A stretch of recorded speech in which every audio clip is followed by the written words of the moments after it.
좋아요, 구독.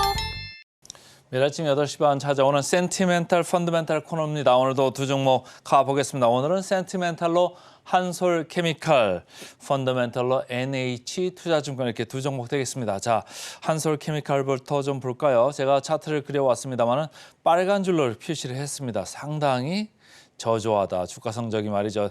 나머지 이 반도체 소재 이 사의 평균도 뭐 이렇게 좋지도 않습니다. 여기도 안 좋지만은 그 안 좋은 것보다도 더 초라한 성적을 지금 거두고 있다. 그런데 어제 뭔가 좀 이슈가 있어가지고 제 레이더에 걸렸습니다. 하나씩 보겠습니다. 자, KB증권입니다. 점진적으로 실적 개선을 좀 기대하고 있다 이런 얘기죠. 이 회사는 과산화수소 국내 1위 업체입니다. 그러니까 반도체 세정 같은 거 할 때 과산화수소를 좀 많이 쓰는데 거기만 쓰는 게 아니고 이제 2차 전지 바인더라고 수익성이 좀 높은 그런 제품도 있고요. 디스플레이 만드는 데도 쓰입니다. 그러니까 반도체나 IT, 2차 전지 여기 골고루 이렇게 쓰이는데 앞으로 뭐 2차 전지 쪽이 좀 많아질 수는 있습니다. 어쨌든 지금으로만 보면은 반도체 쪽의 가동률 회복 그리고 공정 미세화 이렇게 이쪽에서 수혜가 있을 수 있다 이런 얘기.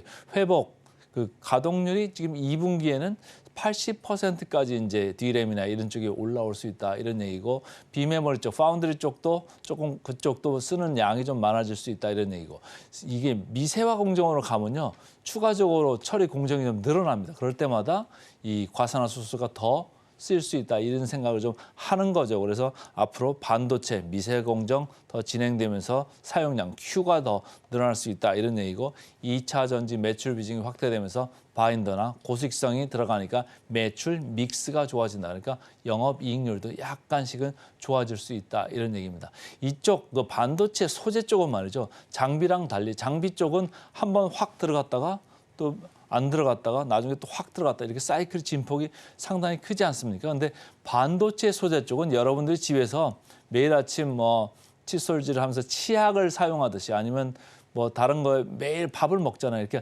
매일매일 이렇게 쓰이는 재료입니다. 그러니까 급격하게 늘어나지 않습니다. 추가적인 공정을 완전히 새로운 거를 하지 않는 이상 급격하게 늘어나지는 않는다. 그러나 매일매일 쓰인다. 그렇기 때문에 사실은 밸류에이션을 조금 더 높이 쳐주는 경향도 있어 왔습니다.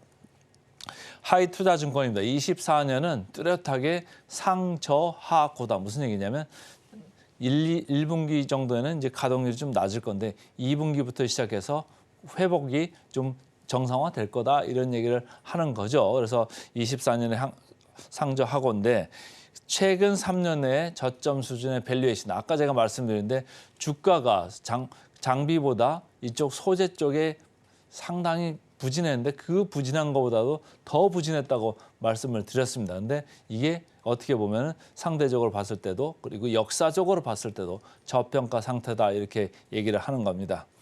자, 주가가 하염없이 이렇게 밀려났죠. 근데 최근에 조금 변화가 있습니다. 물론 이제 반도체 쪽 그리고 AI 반도체 쪽 이쪽이 많이 올라가니까 이제 덩달아서 올라간 그런 느낌도 있습니다만 어쨌든 어제도 거래량이 좀 많이 늘었다. 지금 양봉이 보이고 있죠. 그래서 기관 매수가 주도되고 있는 가운데 외국인까지 어제는 가담을 하더라고요. 그래서 제 레이더에 걸려 나왔습니다. 자, 국내 잔고를 보면 0.5%입니다. 그러니까 뭐 크게 높지는 않고 시장 평균 정도에 와 있다 이렇게 보시면 돼요. 그러니까 어제같이 외국인 기관 이렇게 산다 그러면 진짜로 산다 이렇게 보셔도 좋을 것 같습니다. 자, 역사적 밸류 밴드로 봤을 때 상당히 하단에 내려와 있을 정도로 지금 기술주들은 다 어디가 있죠? 기술주들은 이 위에가 있으면 다 상단 부분에 있든지 거기를 뚫고 나갔든지 그런 주식들이 많은데 이쪽 소재 쪽은 상당히 부진하다. 이렇게 하단에 와 있다 이렇게 보시면 되고요. 그러니까 제가 센티멘탈 주식으로 가져왔습니다만 어떻게 보면 펀더멘탈 느낌이 날 정도로 이런 센티멘탈 주식이 되겠습니다. PER, PBR 보겠습니다. 한솔케미칼 15배, PER 4도 있고요. PBR 2.1배입니다. 근데 이 회사는 ROE라는 게 20%가량 안 나오고요. 한 14% 내외 나옵니다. 그걸로만 봤을 때는 2.1배도 낮지는 않다 이렇게 보시면 되고요. 15.5배 또한 뭐 시장 평균보다 상당히 좀 높죠. 한 40% 지금 높게 형성은 돼 있습니다. 그래 어쨌든 어제 외국인 기관 쌍끌이 매수가 나왔다 이렇게 읽으시면 되고요.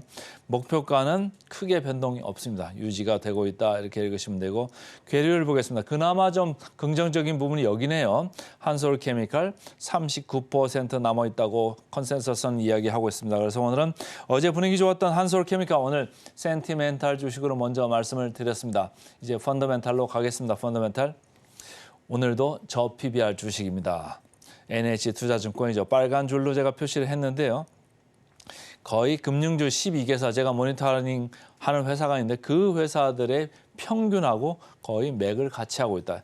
좀 그 간격차가 있었습니다만 최근에 다 따라잡았다 이렇게 읽으시면 되고요. 어제 제가 이제 또 기업은행 말씀드렸었죠. 최근에 저 PBR주 정부의 밸류업 프로그램 이게 디테일이 아직은 뭐 이렇게 강한 그런 느낌은 아닙니다만은 어쨌든 계속적으로 주주 친화적인 주주 환원책, 뭐 배당금 이런 것 때문에 계속적으로 관심이 많습니다. 이런 거 주가가 올라오니까 사실은 목표 주가 시장에서 얘기하는 컨센서스 대비해서는 이렇게 많이 남아있지는 않습니다. 모든 주식들이 말이죠. 예전에 비해서는 상당히 그 주가 상승 폭이 여력이 많이 줄었다. 그러나 아직도 시장에 관심, 특히 외국인들의 관심은 이쪽에 있다. 그래서 제레에 계속 관련 나오고 있습니다. 그리고 특히 3월 말에 이제 배당 기사한 일이 있잖아요. 이 회사도 3월 29일인가로 제가 알고 있는데 배당 때 배당금을 조금 더 줍니다. 그러니까 배당 수익률이 6% 중반 이 정도는 나온다라고 생각을 하시면 사실은 상당히 좋은 거죠. 그리고 요즘은 배당을 1년에 한 번 주는 게 아니라 분기마다 주는 회사도 많이 늘어나고 있습니다. 그래서 저 PBR주를 애써 애매하고 이렇게 뭐 팔고만 있을 게 아니라 그 전체적인 주주 환원율 이런 것도 보시고 배당 성향도 보시고 배당 기대 수익률도 보시면서 계속적으로 어느 일정 부분은 좀 따라가실 필요가 있다 이렇게 저는 계속 말씀을 드립니다. 자, 이 차트가 오늘의 뭐 하이라이트인 차트 같은데요. NH투자증권 12개월 저점 대비해서는 지금 50% 정도는 올라와 있습니다. 이제 업계 중간 정도는 하는 거죠. 메리츠 금융주지가 114% 올라올 정도로 상당히 강했고 뭐 KB금융도 67% 어제도 뭐 상당히 불을 뿜었죠. 최근에도 계속 올라가는 이런 느낌입니다. 덜 올라온 쪽에서는 이렇게 보시면 삼성증권, 미래에셋증권, 신한지주 이런 회사들이 있습니다. 그러니까 많이 올라간 쪽도 이유가 있겠습니다만은 덜 올라간 쪽을 좀 보시는 게 어떨까 제가 오늘 힌트를 좀 드려보고요. 자, 키움증권입니다. 주주 환원을 확대할 거다. 그래서 배당기산일 3월 29일이고 여러 가지 본격적으로 주주 환원 정책이 있다. 배당 수익률은 6% 중반 정도다. 이렇게 읽으시면 되겠습니다. 주가가 최근에 계속 올랐고 어제도 상당히 많이 올랐죠. 외국인 기관의 쌍끌이 매수가 들어왔습니다. 공매장골 0.1%로 상당히 낮으니까 계속 진짜로 사는 거 맞고요. 주가가 좀 올라오기는 했죠. 그래서 중상단 쪽에 근처에 와 있다 이렇게 보시면 되고 PBR로 보겠습니다. 0.5이니까 다른 업계 평균보다는 사실은 조금 높아요. 근데 어쨌든 그 1배보다는 낮기 때문에 0.5배 좀 여전히 낮다. 목표가는 최근에 좀 올라오고 있습니다. 자, 목표가 대비 7%밖에 안 남았네요. 어쨌든 센티멘털 오늘은 한솔케미칼, 펀더멘털로 NH투자증권 두 종목 말씀을 드렸습니다. 좋아요, 구독!